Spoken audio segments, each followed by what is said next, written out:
they'll just join the two congressmen here when they arrive. Welcome to Conversations with Conservative. I'm Mike Gonzalez, the Senior Fellow at the Heritage Foundation. If you're going to tweet about this event, the hashtag, be nice, and the hashtag is hashtag CWC113. If I may ask that when you ask a question, you mention, you give us your name, the organization you work for, and that there's a question mark at the end of the brief question.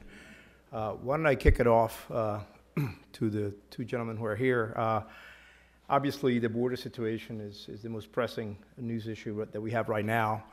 There have been calls already to cut off aid to the Northern Triangle countries of Guatemala, Honduras, and El Salvador, including the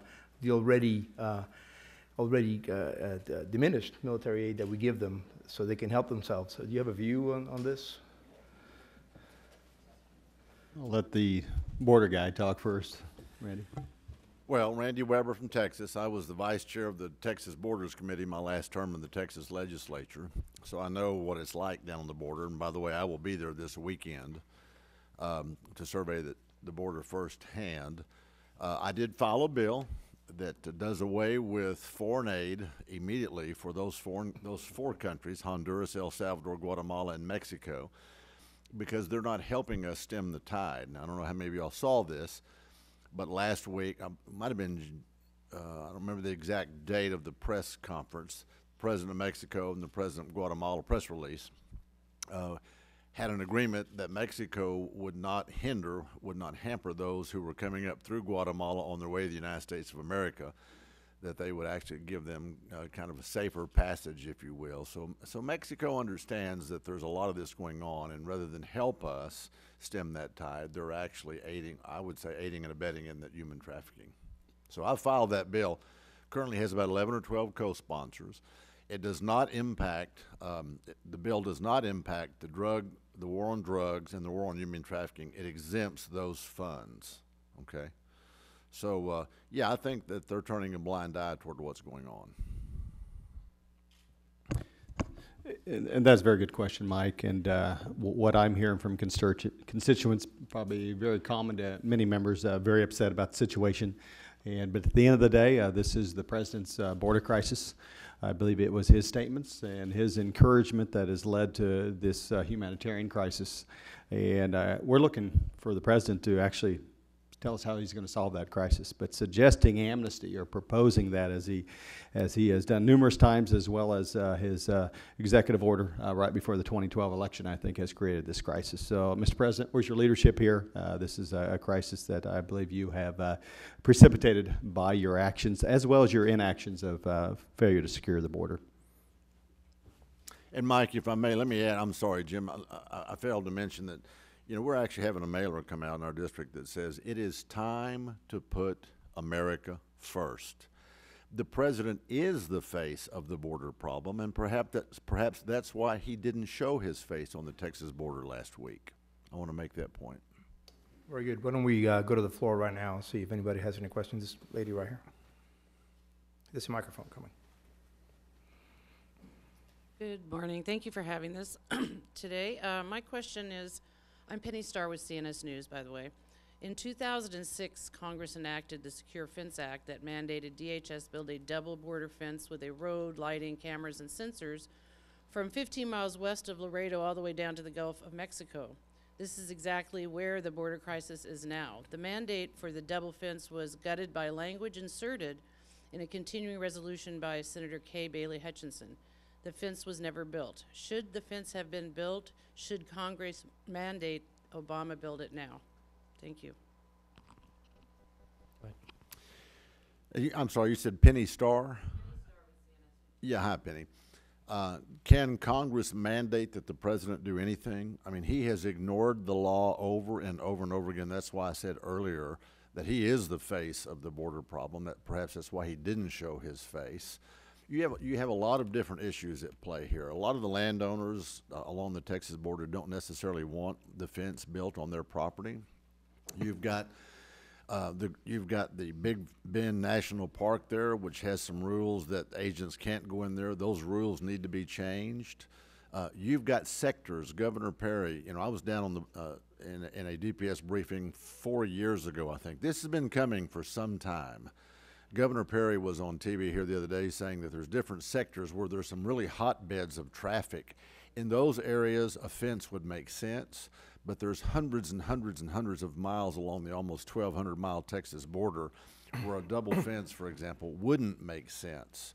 And so there are areas. Can we get this president to act? This president's been acting all right, but not in, I would argue, not in what I would call as a way that serves the best interests of this country. That's why I think he needs to own this problem. He owns the problem, and it's time to put America first. Can we get him to act? Am I in favor of giving him $3.7 billion? He's not doing his job now, Penny. Do I want to give him 3.7 more billions to not do his job more? I don't think so. Well, since you brought it up, the supplemental appropriation, why don't we go through, see what your comments are on that. Senator, Congressman Labrador, you have any views on the supplemental appropriation, the $3.7 billion? I apologize. I'm sick today, so I have a really bad cold. But the supplemental appropriation, I think, needs to be treated differently and separately from the problem that we have at the border. And the supplemental appropriation, the president actually has the tools and the ability right now to, and the money to deal with a lot of the issues that we have at the border, and we need to decide what we're going to do with the money. But there's specific things that we must do to fix the surge of young minors to the border. The first thing we need to do is change the 2008 law. I think that has to, that was, the intent of the law was not to help the children that are coming to the border right now, but it was to help children that were in sex trafficking cases. So that's number one. Number two thing that we need to do is try to figure out what we can do with the National Guard. We got to figure out if there's any way that they could help in some humanitarian fashion. If you listen to the Border Patrol agents, they're saying that 70% of their time is being spent on humanitarian needs instead of actual law enforcement needs. And I think we should let the Border Patrol agents do their law enforcement job, and then maybe use the National Guard and other groups to deal with the with the humanitarian needs that we have down there. We also need to figure out what to do with the kids that are coming to the border that are gang affiliated. We have a major problem with gang affiliation, and many of these kids are suspected of gang affiliation. Right now, the law does not allow mandatory detention for those children or those kids, and they're not really kids. They're, you know, young men and women in the, you know, between 15 and 19 years old who have gang participation in their countries, or we have suspected gang participation. So there's a lot of things that we could be doing, and I'm afraid that if we get lost in this debate of whether it's going to be 3.7 billion or 1.7 billion or whatever the number is, we're going to allow the president to get away with what he's getting away with right now, which is a lack of responsibility at the border. He created this problem. He keeps saying that it's because of the 2008 law. Well, if you look at the history, the law passed in 2008. We didn't have this problem in 2009. We didn't have it in 2009. We didn't have it in 2010. We didn't have it in 2011. It became a problem in 2012 when the president decided to, you know, through fiat, do DACA. And that's what has created the problem that allowed the drug cartels to actually advertise in their local papers that if you get to the United States, you're going to get a free pass. This is a creation of the president's own doing, and I think he has the authority and the ability to actually fix this problem today if he changes his attitude about the border. Anyone else? Why don't we go back there? Yes, Gene.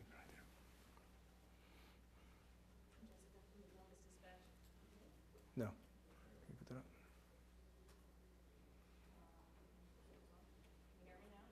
Yeah.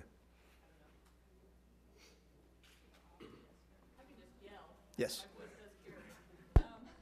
Can you provide some comments on the reauthorization of the Export-Import Bank? What kind of impact it would have on not having this bank have on your particular districts? I'm done with my question now. I would just say I'm for letting it wind down, not for reauthorizing it. I think, let the marketplace work.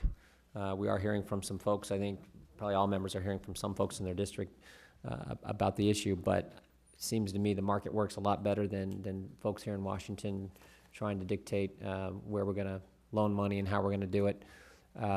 So I'm for letting it wind down. All the loans and the contracts that are in place would continue, but once they're complete, then you move on. One thing I do think the American people are looking at is they think this town. I said this at a conference a couple weeks ago. They think this town is rigged against them. There are all kinds of bailouts that go for big corporations, big business, and all kinds of folks who don't necessarily work, who get all kinds of help in our social safety net, and they're looking for folks to represent them. And I think this would be one way we could show that we're going to let a program actually expire and an agency actually shut down. Imagine that. So I hope that's the direction we head. I think there's some good folks in our conference who feel the same way, like Congressman Ryan from Wisconsin, Congressman Henschling, the chairman of the Financial Services Committee from Texas, and lots of others. So I'm hoping that's the direction we head. I share those sentiments, Jessica, but specifically in Kansas, in my district, Kansans are tired of some folks in Washington deciding who's going to get a loan and who's not. And they think the game is rigged, and I tend to agree with them. Bigger folks here in town, the special interests, that's who really wants the bank from what I've heard, and continue that. The small businesses, generally there's not many in my district impacted by that. But at the end of the day, do you want someone in Washington, D.C. making those decisions, or will you let average, ordinary Americans and their bankers make those particular decisions about the future? This is, I think, a make-or-break time for the Republican Party here in Congress. Who we're going to stick up with? Are we going to stick up for Wall Street or Main Street? And with Ex-Im Bank, it's pretty clear. And I'm going to stick with folks back home that say, hey, let's have less power in Washington, not more control over our lives. Gentleman right here. Is there a microphone?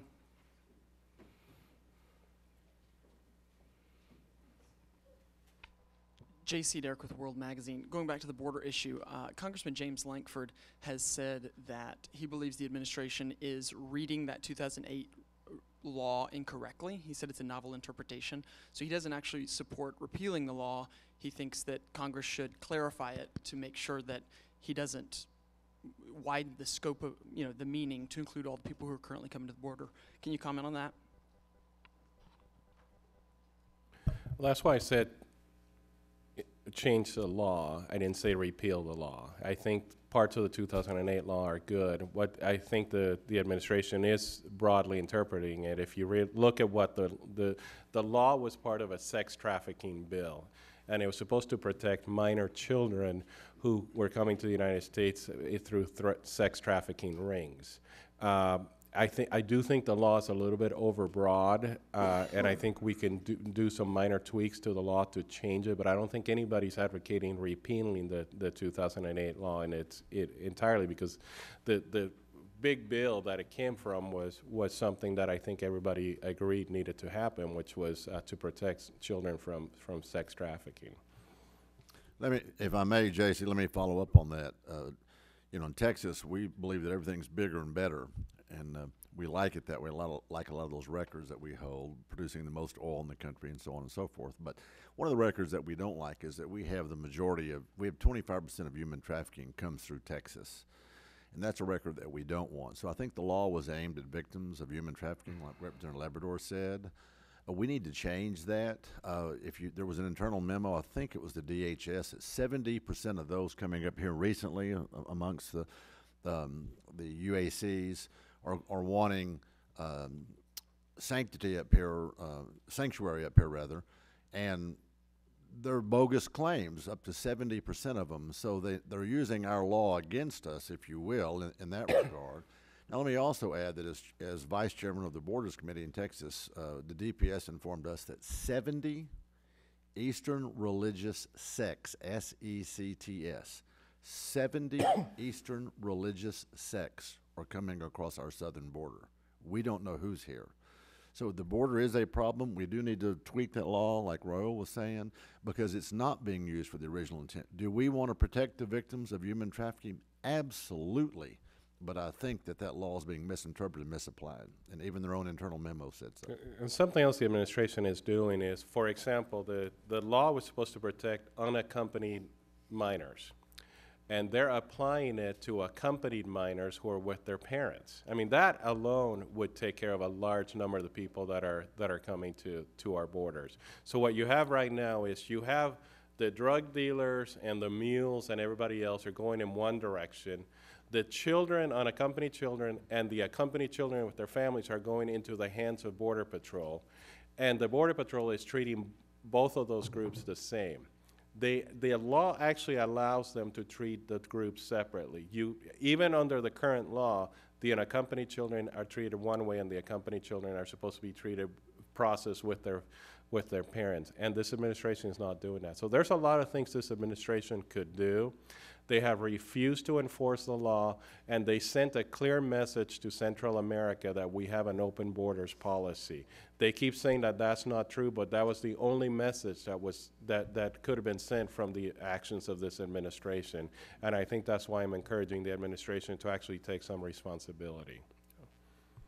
JC, I'd like to add on that as well and point out Chairman Goodlatte has done an excellent job of pointing out the at least 9 tools and responsibilities the President has in order to solve his border crisis. And attempting to blame that on others, that seems to be part and parcel for this administration. But at the end of the day, the President has the full responsibility, and I believe the current tools, if he's willing to use those. So, and that's probably why he didn't want to visit the border, because it makes brings it right to the face of all Americans that, Mr. President, need to do your job here. John Gizzi. Right here. Thank you, Mike, and thank you, gentlemen. Obviously, last week the world was rocked with the revelations about National Security Agency eavesdropping in Germany being greater than one thought. And certainly some of us who saw Chancellor Merkel and the President in the Rose Garden earlier in the summer thought their remarks then had smoothed over the earlier Snowden revelations. My question is this: have you seen a noticeable change in attitude among your colleagues in the Congress toward the NSA and perhaps calls for greater oversight? Have the revelations changed anything? Yeah, we had the vote, the Massey Lofgren Amendment, which passed 3 weeks ago. And my guess is many of the folks up here, I know I supported it. My guess is most of the folks up here did. So yeah, the Fourth Amendment's the Fourth Amendment. We take that seriously, and I think you're seeing a renewed focus from members of Congress on that, and ways we can understand the need for national security, but do it in a way that respects the Constitution. Because that Silver Amendment missed by 12 votes last time. Anyone else? Okay, that gentleman right here, second row. Matthew Ogden with EIR. As you know, Sarah Palin has authored several editorials over the last week calling for the immediate filing of impeachment against President Obama, and this has exploded quite a debate, including last week. Speaker Boehner was confronted several times with this fact, to which he said, "I disagree." He was also confronted with the fact that many members of his own Republican caucus here on the Hill also support the impeachment of Obama. One of the violations of the Constitution which Palin cited was going to war in Libya without congressional approval, and the events in Benghazi that followed that, including the cover-up. And I know that Congressman Massey has co-sponsored HCR 3, Walter Jones's bill, saying if the Congress goes to war without congressional approval, that is an impeachable high crime and misdemeanor. But as Palin said, the time for impeachment has come. She said the arguments against it, waiting for the midterms, saying the Senate Democratic majority won't vote for it, are all false arguments. So I'd like to know where the members on the panel stand on impeachment, and if anybody here would file an impeachment resolution. I would not. I don't think it's gotten to the level of impeachable offenses yet. I believe that Sarah Palin, who has given us some good information on some issues, doesn't have the burden of leadership right now, and it's really easy for her to go on Fox News and make statements that she doesn't have to be accountable to anybody but herself. And she's free to do that. That's why we have a free press and we have freedom of all these different things that we have. But the reality is that impeachment is a political process. And if you go to the American people, I don't think the American people would agree that the president has committed, as a whole, in general, they don't believe that the president should be impeached. But they do believe that Republicans should stand as a check and a balance against this president. They don't agree with this agenda. So no, I would not file articles of impeachment at this time. I do think we need to start looking at some of these other administration officials a little bit more closely, and the ones who have actually come to Congress and lied to Congress. I think we need to start looking at the IRS commissioner a little bit more closely and start deciding what we're going to do with some of those lower level administration officials. But I am not sure that we should even be talking about impeachment at this time. And I know some of my colleagues disagree, but I would disagree with one of your statements that a lot of Republicans think that we should do impeachment. I don't think that's accurate. I think it's a small number of Republicans. So I don't want the media to misrepresent that. I believe I'm the only member up here who actually has voted to impeach a president. I don't know, Mr. Duncan, were you here? Mr. Cook? I voted to impeach. Are you ready to go round two? I voted to impeach President Clinton every chance I could, is my line down in my district. So I think it's debatable. I certainly think the president has gone out of his way to not enforce some of the laws that the Congress thinks he should be enforcing. Impeachment is for high crimes and misdemeanors.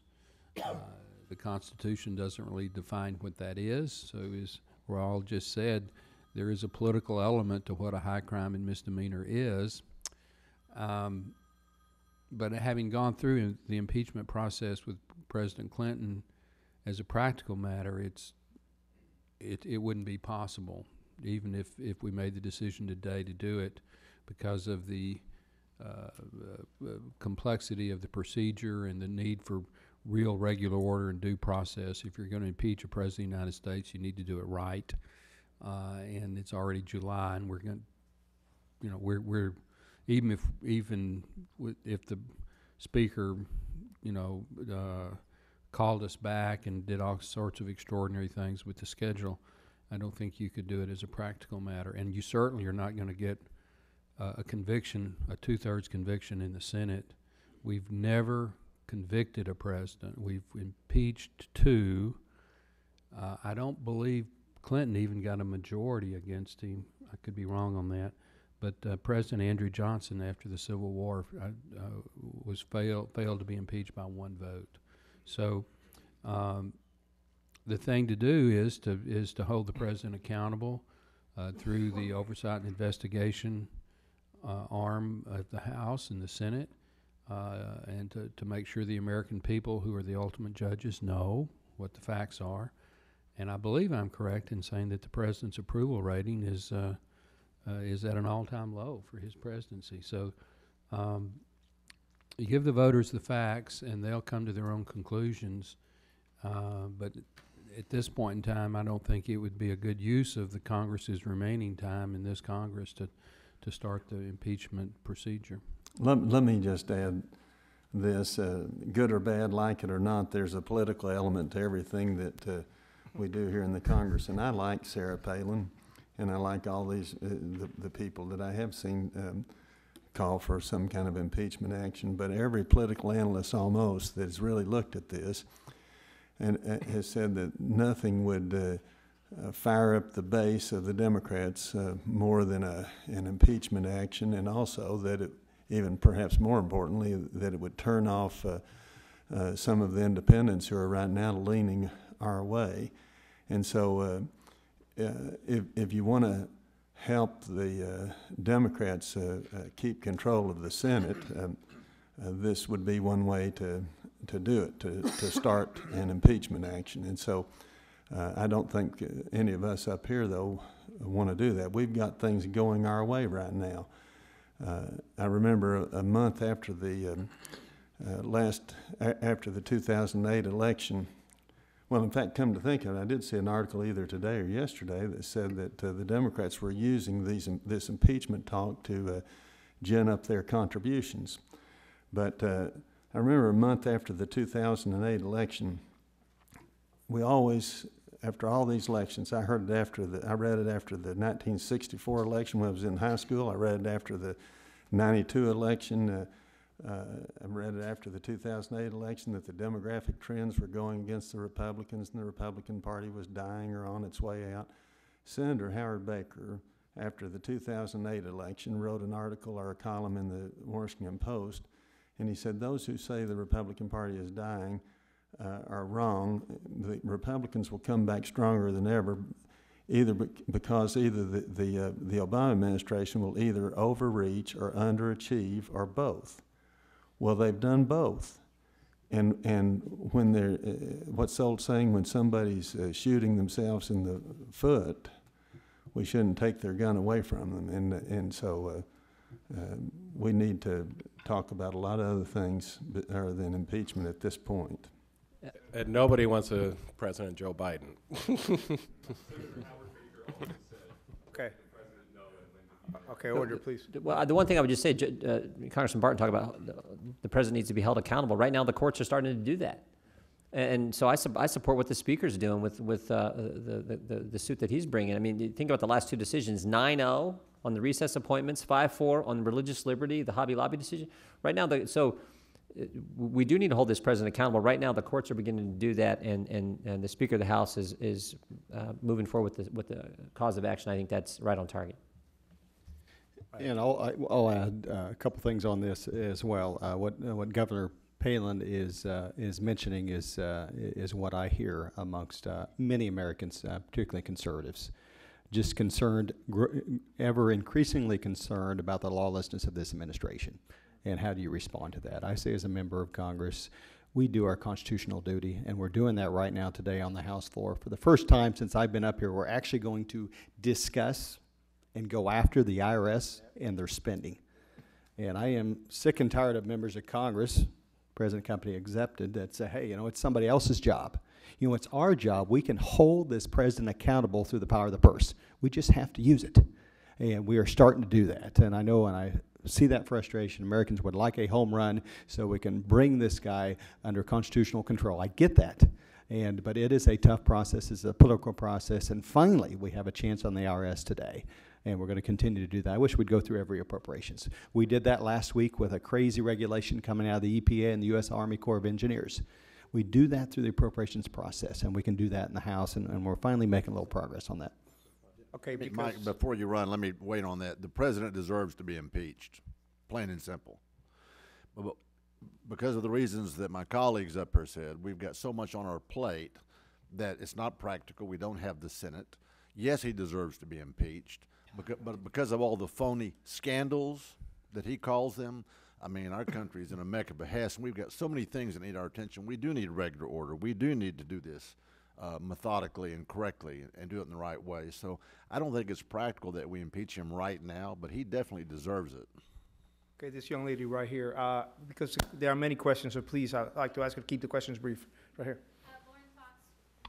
Lauren Fox with U.S. News and World Report. I just wanted to ask, at what point in this process are the Democrats being looped in terms of border security and in terms of the $3.7 billion that the president's requested? I know that there are a lot of Democrats who have been vehemently opposed to changing or tinkering with that 2008 law. So I'm curious about how optimistic any of you are that anything will get done or any money will be allocated to this crisis.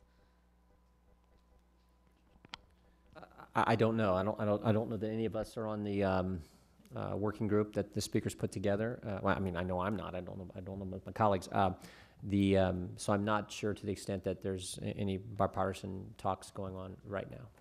I do know that the minority leader, Ms. Pelosi, has been to the border.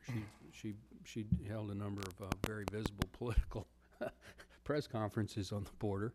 So she is, to some extent, kind of created her own loop. I wasn't here at the beginning when the question first came up, but if I were to have a dialogue with my Democratic colleagues in the House, the first question I would ask them is, do they think the president's enforcing the current law? I think most neutral observers would say no. The second thing is, if you think what's being done, where you almost openly invite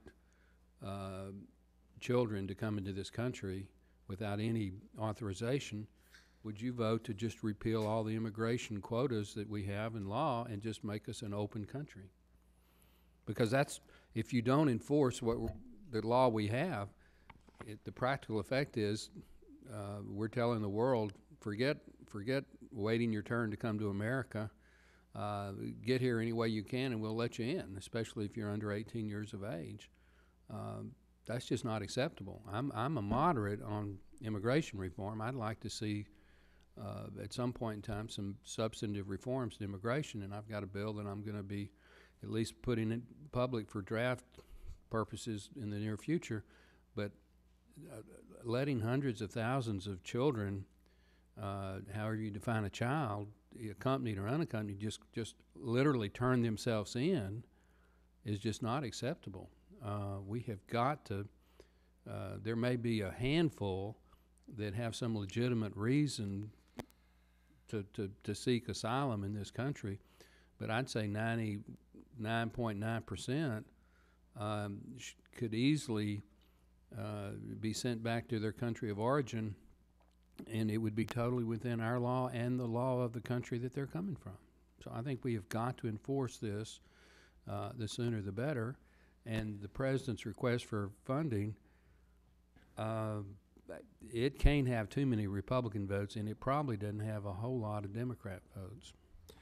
Well, and when you say nothing is being done, I can tell you that no department or agency has received nearly the increases over the past 10 years that that have been given to the border officials, and the money is already there to take these children back. Now it may not be there to house them for some long or indefinite period of time, but the money is there to do what needs to be done to enforce the law, because they've had these whopping increases both in money and in personnel over the last several years.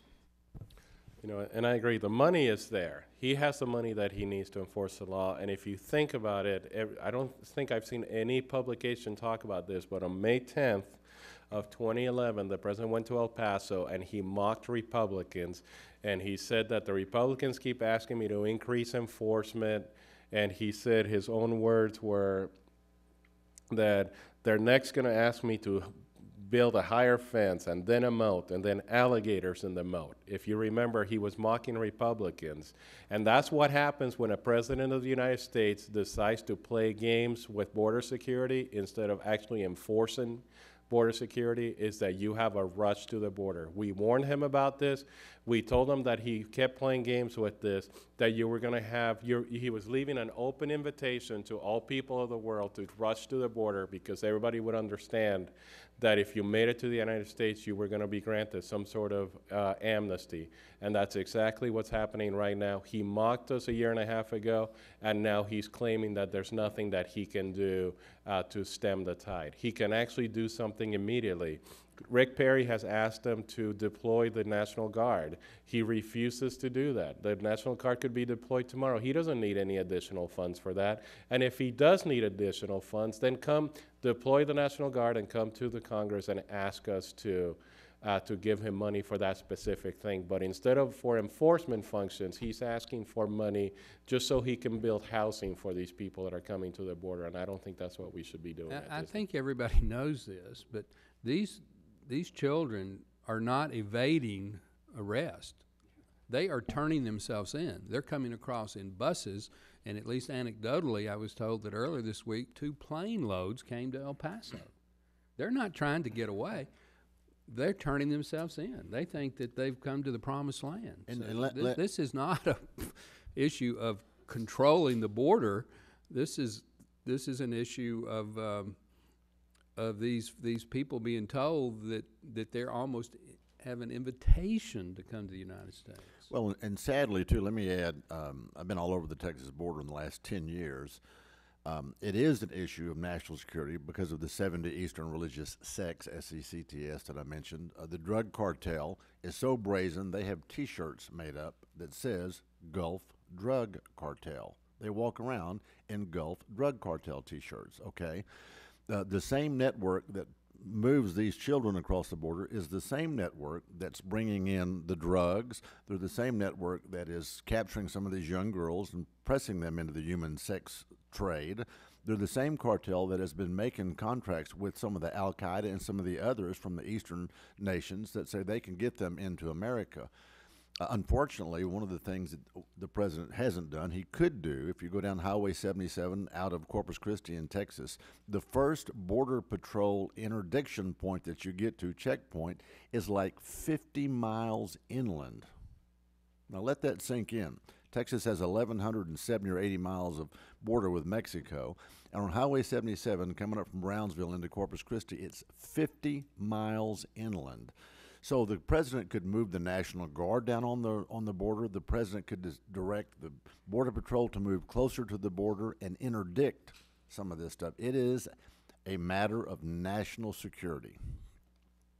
And the other issue that we haven't addressed is much of the Rio Grande Valley is publicly owned land. And right now, because of federal regulations and federal law, Border Patrol is not even allowed to patrol in those areas. That's something else. That's something that Rob Bishop has been talking about for years. He has a bill to fix that problem, and the Democrats in this administration refuse to fix that problem. So to the question, you should ask the Democrats, are they willing to actually fix all of these problems that are preventing us from actually enforcing our laws? I would bet that most of them would be willing to do it, and especially at a moment of crisis like right now. Let me address Lauren's question. There was about the Democrats being looped in. Well, President of the United States, this is his crisis. But based on what I'm reading, it looks like it'd be pretty unlikely any Democrat in a tough reelection effort is going to invite the president to help with that effort. And I think it's almost impossible for me to fathom any Democrat in a tough reelection race would ever show up with the president at this border. Hi, I'm Cindy Sain with the Voice of America. Senator Cornyn of Texas and Representative Cuellar are introducing a measure which would alter the 2008 law and would treat all children the same. Could you weigh in on that? Could you support that? And would you make support for any bill and any funding dependent on changing that 2008 law? I think Representative Salmon has the same bill here in the House. They're a little different. Slightly different, but I'm looking at Senator Cornyn's, but I've actually co-sponsored Representative Salmon's bill. As have I. You heard me say earlier, it is time to put America first. And you're talking about what you're describing, Cindy, is OTMs other than Mexicans, where they treat those differently. And so how about OTAs other than Americans? Why don't we make this about American kids and doing what's right for our country? We can't afford to supply money and housing and all these things for people who just want to come here willy-nilly because the president says come. Again, he needs to own this problem. It ought to be about America. And I'm a co-sponsor of Salmon's bill as well. I haven't looked at Cornyn and Cuellar's. As I said earlier, I'm going to be down on the border this coming weekend. And so I think they're on the right track. We need to treat all children the same. We need to treat them civilly, humanely. I mean, I like to think of us as a Christian nation, for Pete's sake. But I also think we need to put America first and make this about American kids. Right here. Hi, Jeremy Peters from the New York Times. You look at some of the protests that are happening down on the border and in towns north of the border where a lot of these immigrants are possibly going to be sent. Some of it has been understandably impassioned. Some of it's been downright ugly. And I wonder what you think when you look at some of these protests and you see people sending their dirty underwear to these illegal children. You see Glenn Beck being excoriated for sending them food and toys. Is that constructive? But it's also, there's a level of frustration in America that the government is ineffective in protecting our sovereignty. And I think we have to take that seriously. I do not condone any of that behavior, but I think if we ignore what those people are complaining about, which is to see a bunch of hundreds of thousands of people just rushing to the border, and that we're not going to do anything about it.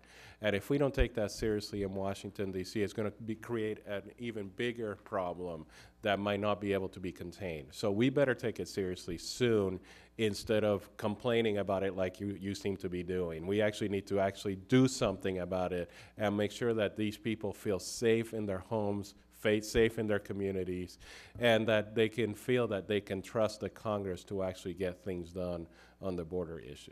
And Jeremy, let me answer that question. In my district, down in the Galveston area, a city, League City, passed a resolution that said they would not accept the housing of any of the UACs or illegals in League City. And I'm told, I haven't seen the actual document, but I'm told that Galveston County Commissioner's Court did the same thing because they are frustrated, like Raul just said. They're very frustrated. They're very concerned. Is it constructive? If that's the way the American people need to make their voice known, it is constructive. They're standing up because they do believe that this president doesn't enforce the current laws and doesn't protect our border and our sovereignty. And so they're very frustrated by that.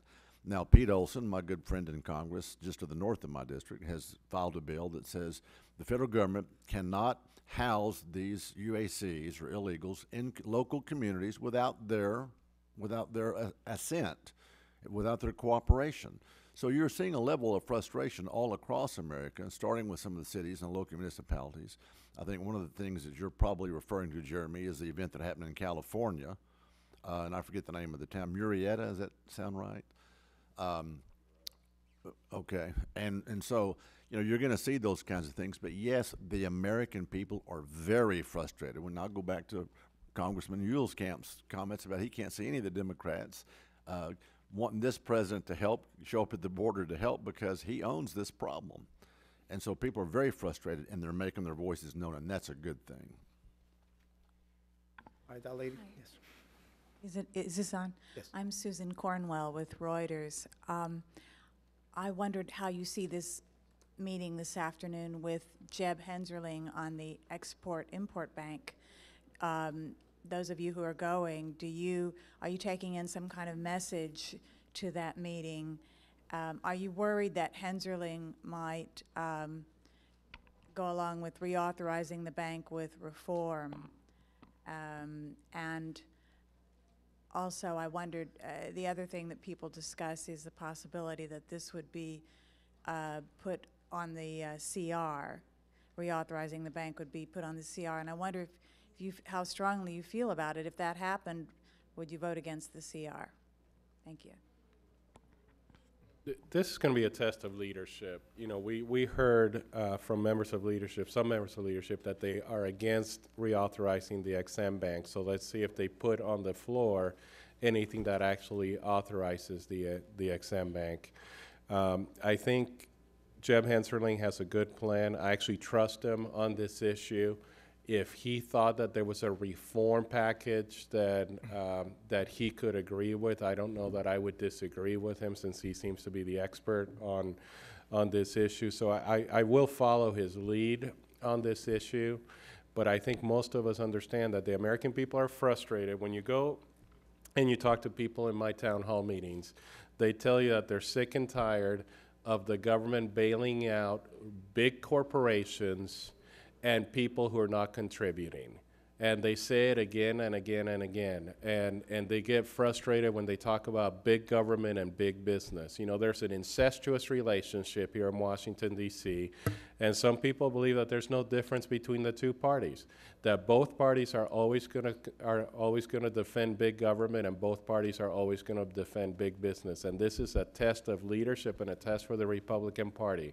Are we, once in our lifetime, are we going to be willing to actually let an agency just end that doesn't need to be in business, that everybody who looks at this issue understands that this agency does not need to exist? So let's see if we're willing to actually stand up for what we believe in. I would just say last fall, Harry Reid said at least a bazillion times that he wanted a clean CR. So now to have a corporate welfare EXIM Bank language put on a CR absolutely makes no sense. So don't see that happening. I hope that doesn't happen. And for all the reasons Raul said, we'll see what Mr. Hensarling's plan is for winding down this EXIM Bank. There's a lot of questions. Can you gentlemen stay for another 15 minutes, or should we wind it down with two more questions? Two more? Okay. Okay, this lady right here with the glasses. Hi, Elise Foley with Huffington Post. Excuse me. I just wanted to clarify on the border funding. I know you've talked, some of you, about things Obama could do with his current money. Does that mean you're opposing supplemental funding that in general, or do you think that it should deal with only enforcement and deterrence rather than HHS? And should those funds, if you support them, be offset? At least I'll say I'm still looking for a chance to sit down, I guess, with all his details. But when you have a member of Congress that attempts to do his duty to investigate what HHS is doing with the current funds, like my colleague Jim Bridenstine, and is told to go away, it strains credibility of Congress to say, hey, we'll just give them some more money. Clearly, they're not open and not transparent about what they're doing now. And I don't know if you've reported that. I know a few other media outlets have reported that. But again, Jim Bridenstine was forbidden, not allowed to enter and see how current funds were being used. And that's part and parcel for this administration. And but again, this is the president's border crisis. He has sufficient funds, in my opinion, to take care of the crisis he created. Now, he might have to move some slush funds around at the HHS, but I think there's plenty of funds there to handle this situation. Elise, the short answer is yes. That means I'm opposed to the funds that the president is offering up or wants from us. I met this morning with Brian Horowitz, Special Agent in Charge of Homeland Security in the Houston area, who has from Nacogdoches all the way down to the border. I actually have a breakdown. I'm sorry I don't have it with me. Governor Perry has been on the national news saying that it's only 4% of that money actually goes to what I would call hardening the border, if you will, protecting the border. It's actually a little more than that. We've done some digging into it. Again, I don't have the figures. I think it's somewhere between probably 8 and 11%, but it is a tiny, tiny part. And so I'm not in favor, as I said earlier, of giving this president, who owns this problem, who created this problem, who's not doing his job, any more money to not do his job with. Okay? He is the face of the problem. That's why he hasn't been at the border. And there are certain steps he could take to do this without all this extra funding. If we build a bigger, larger bureaucracy of judges and lawyers and facilities, where's it going to end? Do you think it's going to go away next year? I don't think so. So I'm not in favor of giving him any more money at this stage. Okay.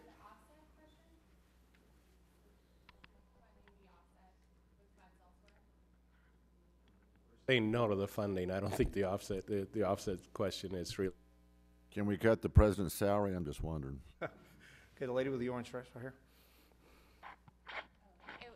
It was very similar to that question, but just because this to Elisa's question, but even if the supplemental funding is because we all know the president's request is not going to pass the 3.7. Everyone has indicated that's a little too high, but even if it's half of what the president has requested, or even a quarter, because the speaker has made it clear he does want to do something. The Appropriations Committee chairman has said there should be additional funding, and not necessarily pair that with the current appropriations process, because the agencies do need the money now. Some could run out of money as early as next month.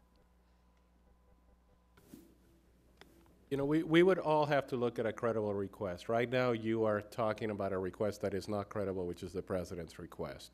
If somebody comes up with a credible request, I will look at it, I will analyze it, and we can decide whether it needs to be offset, whether it doesn't need to be offset. We do have a crisis at the border, and we have to figure out how to fix this problem. But a lot of it can be fixed with current funding, and can be fixed with a president that is actually willing to enforce the law and send a message to the people of South and Central America that we're not going to allow this to happen. But he's unwilling to do this. Remember how he has been playing games with this issue since the first year he was in office. He promised the Hispanic community that he was going to do, the first thing he was going to do was border reform and immigration reform. He spent 2 years with a Democratic Congress. He did absolutely nothing about the issue. As soon as we get elected, it becomes his #1 issue, and he has a bill that he supports that nobody in the House wants to vote on the Republican side, and he continues to play games with this issue. Then he does DACA on his own, and he does all these different things. He has invited the problem that we have at the border. He needs to start taking responsibility. He needs to start doing something about it, and then we in Congress can then address those issues if he's going to be responsible and with his duties as President of the United States. Thank you very much. I think that concludes today's event. I'm sorry I couldn't get to all your questions, but thank you for attending today's conversation with conservatives. Thank you very much.